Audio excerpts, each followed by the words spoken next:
بسم اللہ الرحمن الرحیم۔ السلام علیکم ورحمۃ اللہ وبرکاتہ۔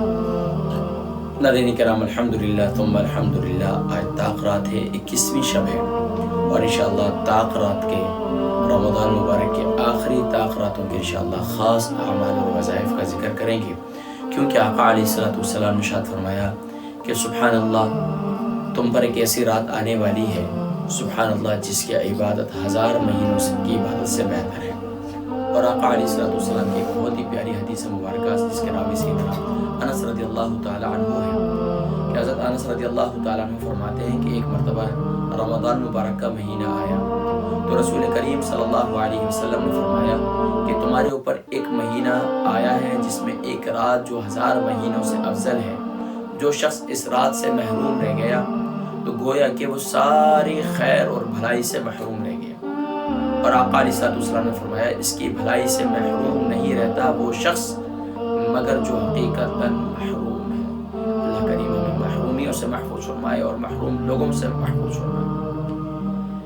پیارے کریم آقا علیہ السلام کے ایک بہت پیارے صحابی سیدنا عبادہ رضی اللہ تعالیٰ عنہ فرماتے ہیں کہ نبی کریم صلی اللہ علیہ وسلم اس لیے باہر تشریف لائے تاکہ ہمیں شب قدر کی اطلاع فرمائے، مگر دو مسلمانوں میں، دو لوگوں میں آپس میں جھگڑا ہو رہا تھا، جس کی وجہ سے اللہ رب العالمین نے اس کے تعین کو اٹھا لیا۔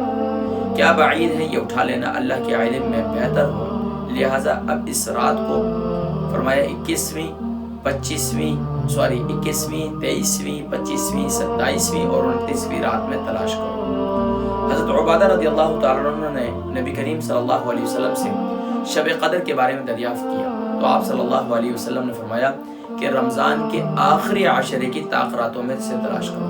نمبر 1، 21ویں، 23ویں، 25ویں، 27ویں اور 29 یا رمضان کی آخری رات میں جو شخص ایمان کے ساتھ ثواب کی نیت سے اس رات میں عبادت کرے، اس کے تمام پچھلے گناہوں کو اللہ کریم معاف فرما دیتے ہیں۔ اور اس رات کی من جملہ علامتوں میں سے ذکر ہے، فرماتے ہیں کہ رات کھلی اور چمکدار ہوتی ہے، نہایت صاف شفاف، اور نہ ہی رات زیادہ گرم ہوتی ہے اور نہ ہی زیادہ ٹھنڈی ہوتی ہے، بلکہ معتدل ہوتی ہے۔ اور اللہ تبارک و تعالی اس کی انوار و تجلیات کے نزول کی وجہ سے سبحان اللہ رات جو ہے بالکل شفاف ہوتی ہے، اور رات نہ ٹھنڈی ہوتی ہے اور نہ گرم ہوتی ہے، اور یہاں تک کہ اس رات جو ہے چاند بالکل کھلا ہوتا ہے، اور اس رات میں صبح تک آسمان کے ستارے شیاطین کو نہیں مارے جاتے۔ نیز اس کی علامتوں میں سے یہ بھی ہے کہ اس کے بعد صبح کو آفتاب یعنی سورج بغیر شعاعوں کے طلوع ہوتا ہے، اور ایسا بالکل ہموار ٹکیے کی طرح ہوتا ہے جیسے 14ویں رات کا چاند۔ اللہ سبحانہ و تعالیٰ اس دن کے آفتاب کے طلوع کے وقت شیطان کو اس کے نکلنے کے ساتھ ہی روک دیا، بخلاف اور دنوں کے کہ طلوع آفتاب کے وقت شیطان کا اس جگہ ظہور ہوتا ہے۔ سبحان اللہ۔ اور پیارے کریم آقا علیہ السلام کی پیاری زوجہ سیدنا عائشہ صدیقہ رضی اللہ تعالیٰ عنہ فرماتی ہیں کہ یا رسول اللہ صلی اللہ علیہ وسلم، اگر میں اس رات کو پالوں تو اس میں کیا عمل کروں، اس میں کیا دعا کروں؟ تو آقا علیہ السلام نے فرمایا کہ تم یہ دعا کرو، اور پیاری کریم آقا علیہ السلام کی دعا سبحان اللہ ابن ماجہ کے اندر، ترمذی شریف کے اندر موجود ہے کہ پیارے کریم آقا علیہ السلام نے ارشاد فرمایا کہ تم یہ دعا کرو، اللہم انک عفو کریم تحب العفو فاعف عنی۔ اگر آپ اکیلے دعا کر رہے ہیں تو فاعف عنی کریں گے، اور اگر سب مل کر تو فاعف عنا۔ اے اللہ، بے شک تو معاف کرنے والا ہے اور معاف کرنے کو پسند کرتا ہے، اور بس ہمیں معاف فرما دے، سبحان اللہ، بس مجھے معاف فرما دے یا بس ہمیں معاف فرما دے۔ تو ناظرین کرام، سبحان اللہ، رمضان مبارک کے انشاءاللہ تمام طاق راتوں کے انشاءاللہ اعمال کا ذکر میں کروں گا۔ آج انشاءاللہ پہلی طاق رات 21ویں شب کے خاص اعمال کا میں ذکر کر رہا ہوں۔ ناظرین کرام، یقیناً طاق رات جو ہے وہ سورج کے غروب ہونے کے بعد ہی شروع ہو جاتی ہے، تو یقیناً پہلی جو طاق رات ہوتی ہے اس میں سورج غروب ہونے سے پہلے تمام معتکفین اپنے اعتکاف میں بیٹھتے ہیں، یعنی 20ویں کا سورج غروب ہونے سے پہلے ہمیں اپنے اعتکاف گاہ میں ہونا ضروری ہے۔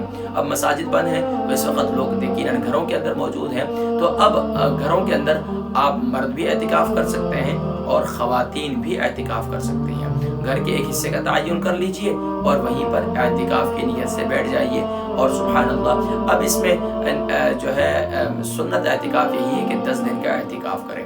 اللہ تبارک و تعالیٰ نے اگر توفیق دی ہے تو ضرور بیٹھیے اور ضرور. اور اس کا مقصد یہی ہوتا ہے کہ گوشہ نشینی اسلام میں رہبانیت نہیں ہے کہ آپ کوئی گوشہ مطلب گھر بار کو اعزاء قائب کو سب کو چھوڑ چھاڑ کے بیٹھنا، یعنی کہ صرف اور صرف اگر ہے تو ایک لیمیٹڈ ٹائم کے لیے آپ اللہ کو راضی کرنے کے لیے اس طرح کر سکتے ہیں تمام تعلقات کو چھوڑ کر. بہرحال اس رات میں اب جو ہے یقیناً مغرب سے لے کر صبح طلوع آفتاب تک یہ رات کہلاتی ہے 21ویں شب ہوگی. طلوع آفتاب کے فوراً بعد ہی یقیناً آپ مسجد میں یا اپنے اعتکاف گاہ میں، مسجدوں میں تو بہت مطلب ابھی لاک ڈاؤن ہے تو یقیناً لوگ مسجدوں میں نہیں ہوں گے بلکہ گھروں میں ہوں گے، تو اپنے اعتکاف گاہ میں چلے جائیے اور اللہ کا شکر ادا کیجیے. زیادہ زیادہ سجدہ شکر ادا کیجیے. 2 رکعت شکرانے کی بھی ادا کیجیے مغرب کی نماز کے بعد. یعنی کہ اب مغرب کی نماز کے بعد مغرب کی نماز پڑھیں گے اور مغرب کی نماز کے بعد 3 رکعت صلاۃ الاوابین یعنی 2 گانا 6 رکعت پڑھیں گے، دو کر کے. اور ہر 2 رکعت کے بعد آپ یہ سجدے میں جا کر اللہم لک الحمد ولک الشکر، اگر یہ کہنا نہیں آتا تو پھر آپ صرف یہی کہیں گے یا اللہ تیرا شکر ہے، یا اللہ تیرا شکر ہے. جتنی تعداد میں آسانی سے کہہ سکیں سجدہ شکر ضرور ادا کریں. اور اس کے بعد یہ 6 رکعت اوابین کی ادا کریں گے اور اس کے بعد اللہ کی بارگاہ میں دعا کریں گے کہ یا اللہ، یعنی کہ 2 رکعت صلاۃ الشکرانہ بھی ادا کریں اور اللہ کی بارگاہ میں پھر دعا کریں. اور کس انداز سے یہ دعا، اللہم انک عفو کریم تحب العفو فاعف عنا، یا اللہ تو ہمیں معاف کر دے اور تو معاف کرنے والے کو پسند کرتا ہے، تو معافی کو پسند کرتا ہے، یا اللہ تو مجھے معاف فرما دے. تو یہ دعا اللہم انک عفو کریم تحب العفو فاعف عنا، یہ فاعف عنی اگر اکیلے ہیں تو فاعف عنی، اور اگر سب مل کر ہیں تو عنا یعنی جمع کا صیغہ استعمال کریں گے. بہرحال اللہ تبارک و تعالیٰ یہ طاقرات شروع ہے. اب اس کے بعد عشاء ہے، تراویح پڑھیں گے، عشاء پڑھیں گے اور اس کے بعد پھر تراویح کے بعد پھر تھوڑا سا قیلولہ، تھوڑا سا آرام کرنا ہے، آرام کر لیجئے اور اس کے بعد قرآن ایک شروع کر لیجئے.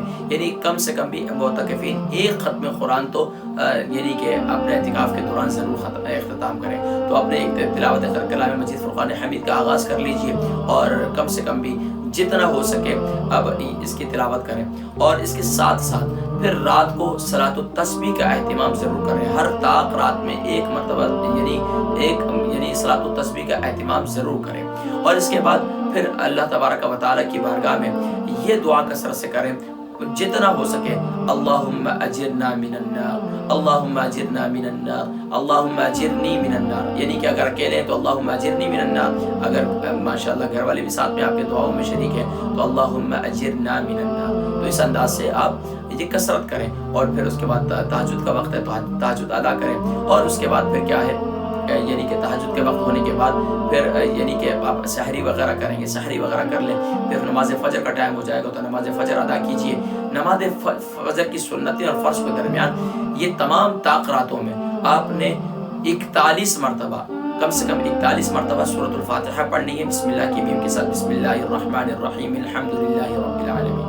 اس طریقے سے 41 مرتبہ، تو زیادہ سے زیادہ 100 مرتبہ بھی پڑھ سکتے ہیں. تو یہ عمل آپ نے لازمی کرنا ہے، انشاءاللہ سے بے پناہ آنے والی زندگی میں برکات نصیب ہوگی. تو آپ نے ایک تو یہ صبح فجر تک یہ عمل کرنا ہے اور باقی انشاءاللہ فجر کی نماز کے بعد کے بقیہ اعمال 21ویں روزے کے خاص اعمال اور وظائف انشاءاللہ میں ان کو تذکرہ کروں گا. اللہ تبارک و تعالی ہم سب کو طاق راتوں کو خوب عبادتوں میں بسر کرنے کی توفیق نصیب فرمائے. جو انشاءاللہ ہمارے اعمال کا سلسلہ ہے ایوری ڈے کے، انشاءاللہ وہ اعمال کا سلسلہ جاری ہے. اللہ تبارک و تعالی ہمیں ان طاق راتوں کو خوب اہتمام کے ساتھ عبادتوں میں بسر کرنے کی توفیق نصیب فرمائے اور اللہ کریم ہمیں شب قدر نصیب فرمائے. السلام علیکم ورحمۃ اللہ وبرکاتہ. اگلی طاقرات کے اعمال و وظائف کے ساتھ انشاءاللہ پھر ملاقات ہوگی اور اس امید کے ساتھ کہ انشاءاللہ آپ دوسرے احباب تک بھی اس پیغامات کو پہنچانے میں اپنا کردار ادا کریں.